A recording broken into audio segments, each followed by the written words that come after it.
नमस्कार, sunrise news देख रहे हैं आप, आपके साथ मैं हूं उज्जवल मिश्रा। लाउड स्पीकर की चर्चा आजकल देश में जोरों से जारी है। लाउड स्पीकर के बारे में लोगों को भ्रम है कि लाउड स्पीकर मस्जिद पर, मंदिर पर, नेताओं के दरबारों में सजता है।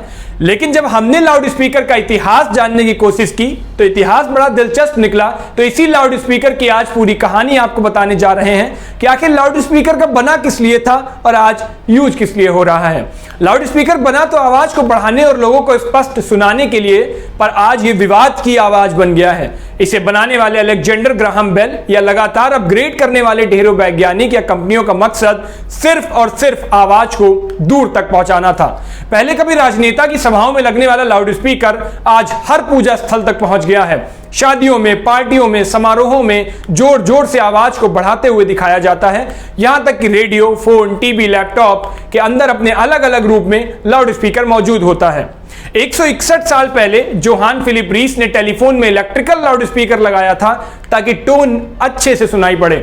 लेकिन टेलीफोन के आविष्कारक अलेक्जेंडर ग्राहम बेल ने 1876 में पहले इलेक्ट्रिक लाउड स्पीकर का पेटेंट करा लिया। उसके बाद अर्नेस्ट सीमेंस ने इसमें कई सुधार किए जो लगातार आज भी होते चले आ रहे हैं। फिर ये स्पीकर लाउड स्पीकर बन गया।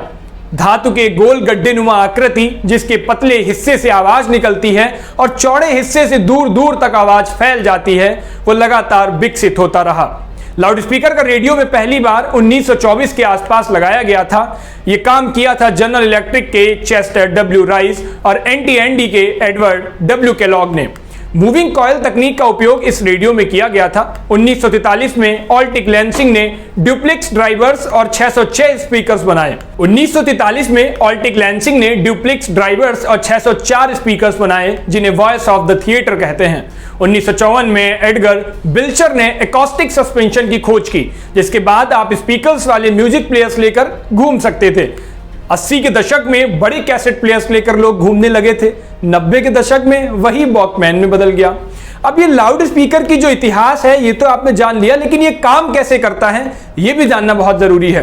लाउड स्पीकर एक ऐसा यंत्र है जिसका उपयोग किसी भी प्रकार की ध्वनि को सुनने के लिए किया जाता है। ये विद्युत तरंगे यानी इलेक्ट्रिकल वेव्स को आवाज में बदल देता है। जब लाउड स्पीकर किसी विद्युत तरंग को अलग अलग फ्रीक्वेंसी में रिसीव करता है तो उसे उसी तरह बदल देता है। इसलिए आवाज कम ज्यादा भी होती है और हमें साफ सुनाई भी देती है। आवाज को एनालॉग या डिजिटल तरीके से भी हम सुन सकते हैं। एनालॉग यानी लाउड स्पीकर को सामान्य म्यूजिक सिस्टम से लगाकर सुन लें। डिजिटल यानी कंप्यूटर में शानदार स्पीकर जोड़कर सुन लें। अब लाउड स्पीकर किस तकनीक से काम करता है ये भी आपको बताते हैं। लाउड स्पीकर के अंदर आमतौर पर एक चुंबक लगी होती है जिसके चारों तरफ एक पतली जाली होती है। जैसे इलेक्ट्रिकल तरंगें चुंबक से टकराती हैं वो वाइब्रेशन पैदा करता है। इस वाइब्रेशन से ये जाली हिलती है जिसे एम्पलीफाई करके आवाज बाहर की ओर भेज दिया जाता है। ये ठीक वैसे ही होता है जैसे हम जब आपस में बात करते हैं तो बात जो हमारी आवाज होती है, हमारे शब्द इसी वाइब्रेशन के तहत दूसरे के कान तक पहुंचते हैं। अब इस लाउड स्पीकर की क्वालिटी कैसे पता चलती है कि कौन सा बढ़िया है और कौन सा बेकार है। लाउड स्पीकर से निकलकर आने वाली आवाज कितनी क्लियर है ये निर्भर करता है कि उसे इलेक्ट्रिकल सिग्नल कैसे मिल रहे हैं, क्योंकि स्पीकर से जो आवाज निकलती है उसे फ्रीक्वेंसी या एम्पलीट्यूड कहते हैं। फ्रीक्वेंसी बताती है कि निकलने वाली आवाज ऊंची थी या फिर नीची।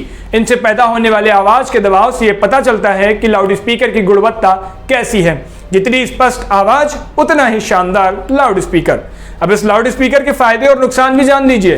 फायदा सिर्फ इतना है कि दूर तक स्पष्ट आवाज सुनने के लिए इसका उपयोग किया जाता है। नुकसान यह है कि ये आकार में बड़े और वजनी होते हैं, रखने के लिए अधिक जगह लगती है, कई बार इनके लिए अलग से बिजली सप्लाई दौड़ानी पड़ती है। और अब सबसे बड़ा नुकसान तो आजकल राजनीति में हो गया है। लाउड स्पीकर में मंदिर, मस्जिद और राजनीतिक दरबारों में सजने वाला लाउड स्पीकर आज इजाजत से बजने लगा है। तो लाउड स्पीकर की कहानी आपको कैसी लगी हमें कमेंट सेक्शन में जरूर बताइए। बाकी की ऐसी खबरों के लिए सनराइज न्यूज को देखते रहिए। शुक्रिया।